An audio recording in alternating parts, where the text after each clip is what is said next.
So, hello and welcome back yet again to Around the World in 80 Days. If you watched yesterday's, last night's, whatever it is.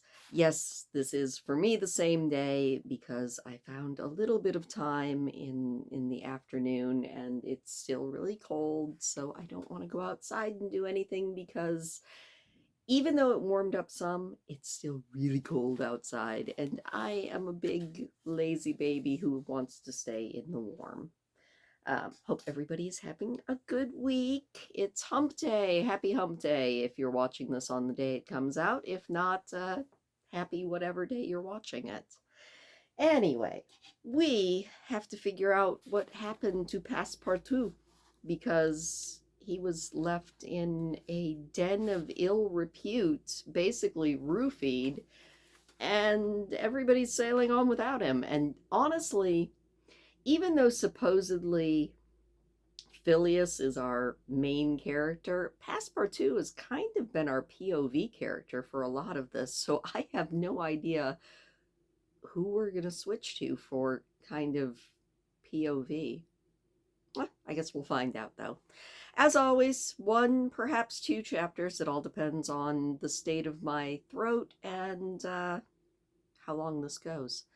But we're going to jump back in to chapter 21 of Around the World in 80 Days by Mr. Jules Verne. And chapter 21 is titled In which the master of the Tacandre runs great risk of losing a reward of £200. Well, that doesn't sound very good now, does it?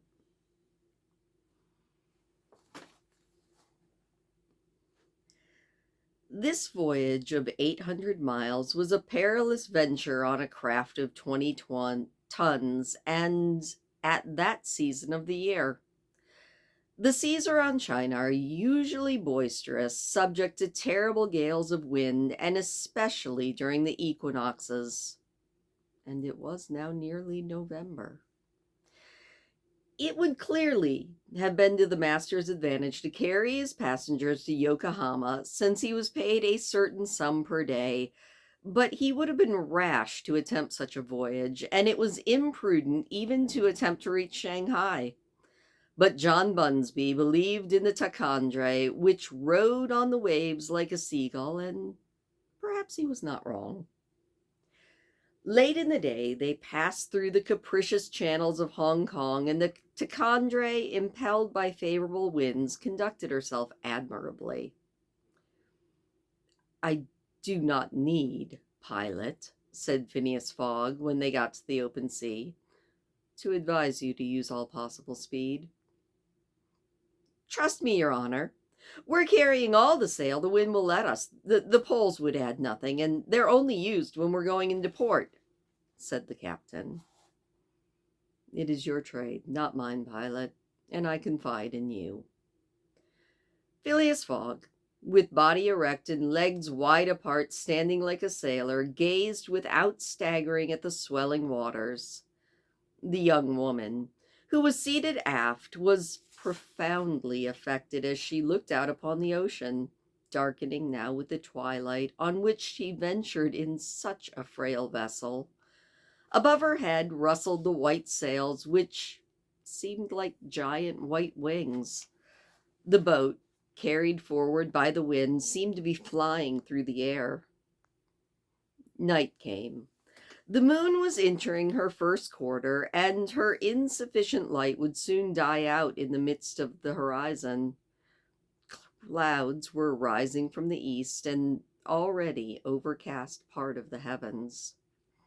The pilot had hung out his lights, which was very necessary in these seas crowded with vessels borne landward, for collisions were not uncommon occurrences, and at the speed she was going, the least bump would shatter our gallant little craft.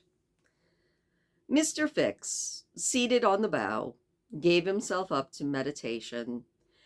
He kept apart from his fellow travelers, knowing Mr. Fogg's taciturn tastes. Besides, he did not quite like to talk to the man whose favors he had accepted.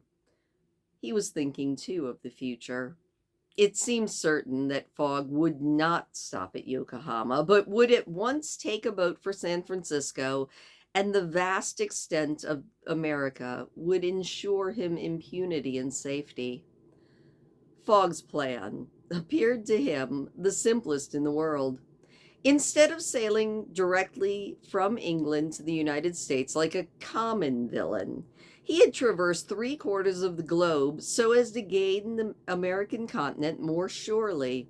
And there, surely, after throwing the police off his track, he would quietly enjoy himself with the fortune stolen from the bank. But once in the United States, what should Fix do? Should he abandon this man? No. No, 100 times no. Until he had secured his extradition, Fix would not lose sight of him for an hour. It was his duty, and he would fulfill it to the end.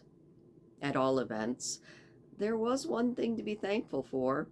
Passepartout was not with his master, and it was above all important, after the things Fix had told him, that the servant should never speak with his master again. Phileas Fogg, meanwhile, was also thinking of Passepartout, who had so strangely disappeared. Looking at the matter from every point of view, it did not seem to him impossible that by some mistake the man might have embarked on the Carnatic at the last moment. And this was also Aouda's opinion, who regretted very much the loss of the worthy fellow to whom she owed so much. Hopefully they would find him at Yokohama, for if the Carnatic was carrying him there, it would be easy to ascertain that he had been on board. A brisk breeze rose around 10 o'clock, but though it might have been prudent to take in a reef, the pilot, after carefully looking at the heavens, let the craft remain rigged as before. The Ticonderoga bore sail admirably, as she drew a great deal of water, and everything was prepared for high speed, just in case of a gale. Mr. Fogg and Aouda descended into the cabin at midnight, already been preceded there by Mr. Fix, who had laid down on one of the cots. The pilot and crew stayed on the deck all night. At sunrise the next day, which was November the 8th, the boat had made more than 100 miles. The log indicated a mean speed of between 8 and 9 miles per hour. The Ticonderoga still carried all sail and was accomplishing her greatest capacity of speed. If the winds held as they were, chances were definitely in her favor. During the day she kept along the coast, where the currents were favorable. The coast, irregular in profile and visible sometimes across the clearings, was at most 5 miles away. The sea was less boisterous, since the wind was coming off the land, which was a good circumstance for the boat, which would suffer, owing to its size, by heavy waves. The breeze subsided a little bit towards noon, and set in from the southwest. The pilot put up his poles, but took them down again within 2 hours, as the wind freshened anew. Mr. Fogg and Aouda, happily unaffected by the roughness of the sea, ate with good appetite. Mr. Fix, being invited to share their feast, which he accepted with secret chagrin, to travel at this man's expense and live upon his provisions, was not palatable to Mr. Fix. Still, he was obliged to eat, and so he did.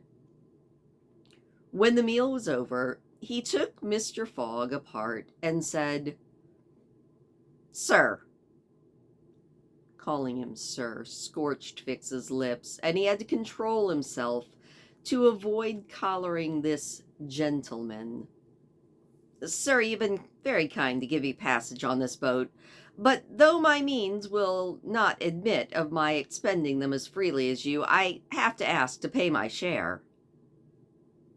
"Let us not speak of that, sir," said Mr. Fogg. "No, I insist." "No," said Mr. Fogg, in a tone which did not admit of a reply. This enters into my general expenses. Fix, as he bowed, had a stifled feeling, and going forward where he ensconced himself, he did not open up his mouth for the rest of the day. Meanwhile, they were progressing famously, and John Bunsby was in high hope. He several times assured Mr. Fogg that they would reach Shanghai in time, to which that gentleman responded that he counted upon it. The crew went to work in good earnest, inspired by the reward to be gained.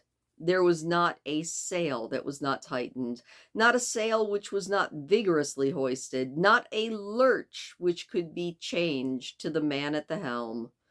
They worked desperately, as if they were contesting in a royal yacht regatta. By evening, the logs showed that 220 miles had been accomplished from Hong Kong, and Mr. Fogg might hope that he would be able to reach Yokohama without recording any delays in his journal, in which case the only misadvantage which had overtaken him since he had left London would not seriously affect his schedule. The Ticonderoga entered the Straits of Fokien, which separate the island of Formosa from the Chinese coast, in the small hours of that night, and they crossed the Tropic of Cancer. The sea was very rough in the straits, full of eddies formed by the countercurrents, and the chopping waves broke over her course, while it became very difficult to even stand on the deck. At dawn, the wind began to blow hard again, and the heavens seemed to be predicting a gale. The barometer announced a speedy change, the mercury rising and falling capriciously. The sea as well, in the southeast, raised long surges which indicated a coming tempest. The sun had set the evening before in a red mist in the middle of a phosphorescent, scintillating ocean. John Bunsby long examined the threatening aspect of the heavens, muttering between his teeth. Finally, he said in a low voice to Mr. Fogg, "Shall I speak out, Your Honor?" "Of course." "Well, we're going to have a squall." "Is the wind north or south?" said Mr. Fogg quietly. "South. Look, a typhoon is coming up." "Well, I'm glad it's a typhoon from the south, for it will take us forward." "Oh, if you take it that way," said John Bunsby, "I've nothing more to say." Mr. Bunsby's suspicions were confirmed. At a less advanced season of the year, the typhoon, according to a famous meteorologist, would have passed away like a luminous cascade of electric flame, but in the winter equinox, well, it was to be feared that it would burst upon them with great violence. So the pilot took his precautions in advance. He reefed all the sails, the pole mats were dispensed with, all hands went forward to the bow. A single triangular sail of strong canvas was hoisted as a storm jib, so as to hold the wind from behind, and then they waited. Mr. Bunsby had requested his passengers go below, but this imprisonment in such a narrow space with so little air and the boat bouncing in the gale was far from pleasant. Neither Mr. Fogg, Mr. Fix, or Aouda consented to go down. The storm of wind and rain descended upon them around 8 o'clock. With but its bit of sail, the Ticonderoga was lifted like a feather by a wind with an idea of whose violence can scarcely be given. To compare her speed to 4 times that of a locomotive going on full steam would be a bit below the actual fact. The boat scudded thus northward during the whole day, borne on by monstrous waves, persevering always, fortunately, at a speed equal to theirs. 20 times she seemed almost to be submerged by these mountains of water which rose behind her, but the management of the pilot saved her. The passengers were often bathed in spray, but they submitted to it philosophically. Fix cursed it, no doubt, but Aouda, with her eyes fastened on her protector, whose coolness amazed her, showed herself worthy of him and bravely weathered out the storm. As for Phileas Fogg, it seemed as if the typhoon were all a part of his program. Up until this time, the Tichondre had always held her course to the north, but towards evening the wind, veering 3/4, bore down from the northwest. The boat, lying in the trough of the waves, shook and rolled terribly. The sea struck her with fearful violence. At night the tempest increased in its violence. Mr. Bunsby saw the approach of darkness and the rising of the storm with dark misgivings. He thought a while. Then he asked his crew if it was not time to maybe slacken speed. After a consultation with them, he approached Mr. Fogg and said, "I think, Your Honor, that we should do well to make for one of the ports on the coast." "I think so too," said Mr. Fogg. "Ah, but which one?" said the pilot. "I know but one," said Mr. Fogg. "What one is that?" "Shanghai." The pilot at first did not seem to comprehend. He could scarcely realize so much determination and tenacity, and then he said, "Well, yes, Your Honor's right. To Shanghai." And so the Tichondre kept steadily on her northward track. The night really was terrible. It would be a miracle if the craft did not founder. Twice it would have been all over with her if the crew had not constantly been on watch. Aouda was exhausted, but did not utter one complaint. More than once, Mr. Fogg rushed to protect her from the violence of the waves. Day finally reappeared. The tempest still raged with undiminished fury, but the wind now returned to the southeast, and this was a favorable change, and the Tichondra again bounded forward on this mountainous sea, though the waves crossed each other and imparted shocks and countershocks which would have crushed a craft less solidly built. Every now and then the coast was visible through the broken mist, but there was no vessels in sight other than them. The Tichondre was alone on the seas. There were some signs of calm at noon, and these became more distinct as the sun descended towards the horizon. The tempest had been as short as it had been terrible. The passengers, thoroughly exhausted, could finally eat a little and get a little bit of rest. The night was comparatively quiet. Some of the sails were again hoisted, and the speed of the boat was very good. The next morning at dawn they espied the coast, and Mr. Bunsby was able to assert that they were not even 100 miles away from Shanghai. 100 miles, and only one day to cross it.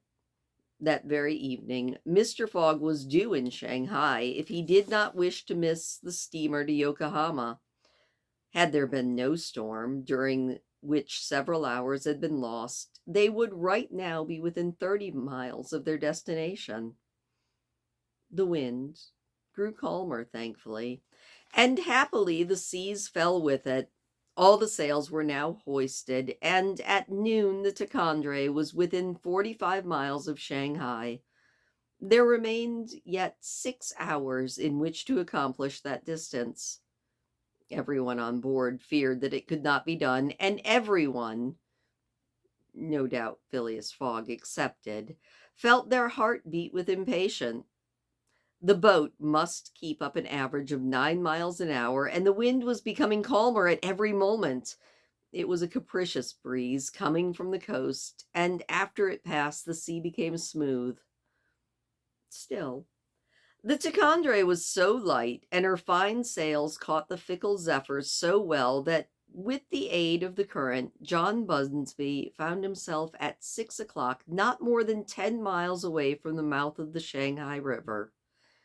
Shanghai itself is situated at least 12 miles up the stream.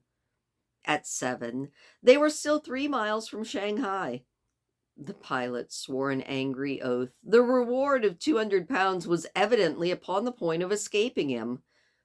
He looked over at Mr. Fogg, who was perfectly tranquil, and yet at this moment his whole fortune was at stake.